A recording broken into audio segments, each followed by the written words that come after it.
Hello guys, welcome back to vibes. మరి ఇంత తక్కువ? అసలు ఏంట్రా? అసలు ఎన్ని కోట్లు, అన్ని కోట్లు, ఇన్ని కోట్లు అన్నారు, మరి ఇంత తక్కువ ఏంట్రా?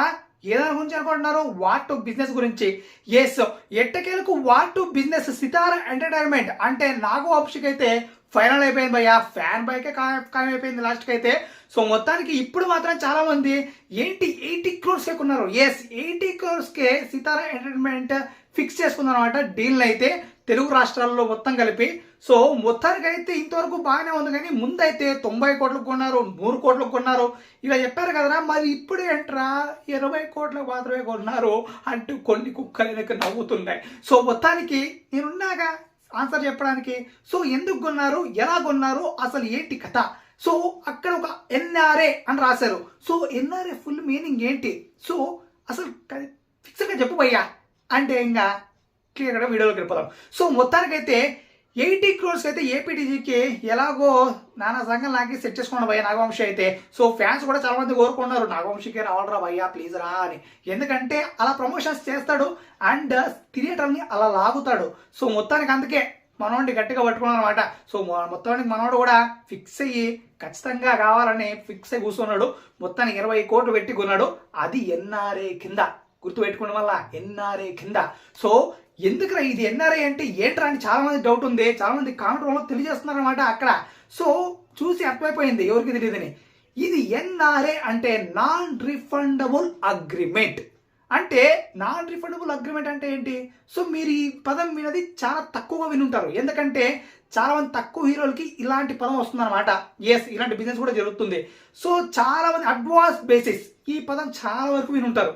అడ్వాన్స్ బేసిస్ మీద వీళ్ళు ఈ 100 కోట్లు కొన్నారా, 200 కోట్లు కొన్నారా, ఈ ఏరియా అయితే 10 కోట్లు కొనేశారా, అది అడ్వాన్స్ బేసిస్ మీద అంట.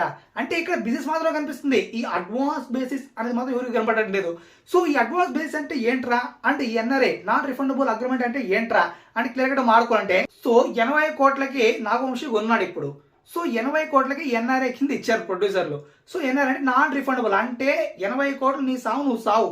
సో ₹1 కూడా మేము దీంట్లో మీకు హెల్ప్ చేయం అంటే 80 కోట్లు వచ్చిందా నువ్వు బచావు, 80 కోట్ల పైన వచ్చిందా ఓకే నువ్వు బచావు, 80 కోట్ల కింద 70 కోట్లు 20 కోట్లు వచ్చినా మనల్ని అడిగే పని లేదు. అది అర్థమైందా? సో ఇప్పుడు అడ్వాన్స్ బేసిస్ అంటే 80 కోట్లకు కొనాల్సిన సినిమా 100 కోట్లకు కొన్నాడు అనుకోండి, అంటే 100 కోట్లు కొనాలంటే అడ్వాన్స్ బేసిస్ మీద అడుగుతారనమాట అప్పుడు. సో అంటే 80 కోట్లు చేసింది అనుకోండి సినిమా, సో 100 కోట్లు కొంటాడు కదా, సో 20 కోట్లు ఎక్స్ట్రా కొన్నాడు కదా, 20 కోట్లు నాకు రిఫండ్ చేయాలి. ఎస్, ఇదనమాట అడ్వాన్స్ బేసిస్ అంటే. సో మొత్తానికి అందుకే అస్సలు ఈ తొక్కతోలు ఏడి వద్దురా నాకు కానీ నాగవంశీ డైరెక్ట్గా 80 కోట్లకి నాన్ రిఫండబుల్ అగ్రిమెంట్లో చేసుకున్నాడు. ఎస్, సో మొత్తానికి ఇప్పుడు పడి లేచిన నాగవంశీని లేస్తాడు, ఎవరిని అడిగే పని లేదు. హ్యాపీగా 20 కోట్లు ఆల్ టైమ్ రికార్డుగా తెలుగు రాష్ట్రంలో నిలిచిపోయింది. సో ఇది కూడా మంచికే. సో మొత్తానికైతే ఇది అర్థం చాలా మంది ఇంత తక్కువ కొన్నాడు ఇంత తక్కువ కొన్నాడు అంటే అడ్వాన్స్ బేస్ మీద కొనాలంటే నాగవంశీ ఈజీగా 100 కోట్లు 120 కోట్లు కొనేస్తాడు. అడ్వాన్స్ బేస్ మీద ఎవడైనా కొంటాడు, బట్ నాన్ రిఫండబుల్ అగ్రిమెంట్ మీద కొనేవాడికి ఒక రేంజ్ ఉంటుంది. ఆ రేంజ్ ఎన్టీఆర్ది. సో మొత్తానికి ఇది భయ్యా మీకైతే క్లియర్గా అర్థమైంది అనుకుంటా. సో మొత్తానికైతే ఇది ఫైనల్ డీల్ అని అంటున్నారు. సో చూడాలి మళ్ళీ ఇది ఫైనల్లా లేకపోతే ఏంటో అని. సో మొత్తానికి ఇది గాయస్ మొత్తానికి సంగతి అయితే. మరి మీకేమనిపిస్తుంది బిజినెస్ పైన తప్పకుండా మన కాంట్రోల్ తెలియజేయండి. ఇంకెందుకు కలిసి సబ్స్క్రైబ్ చేసుకుని పొమ్మండి.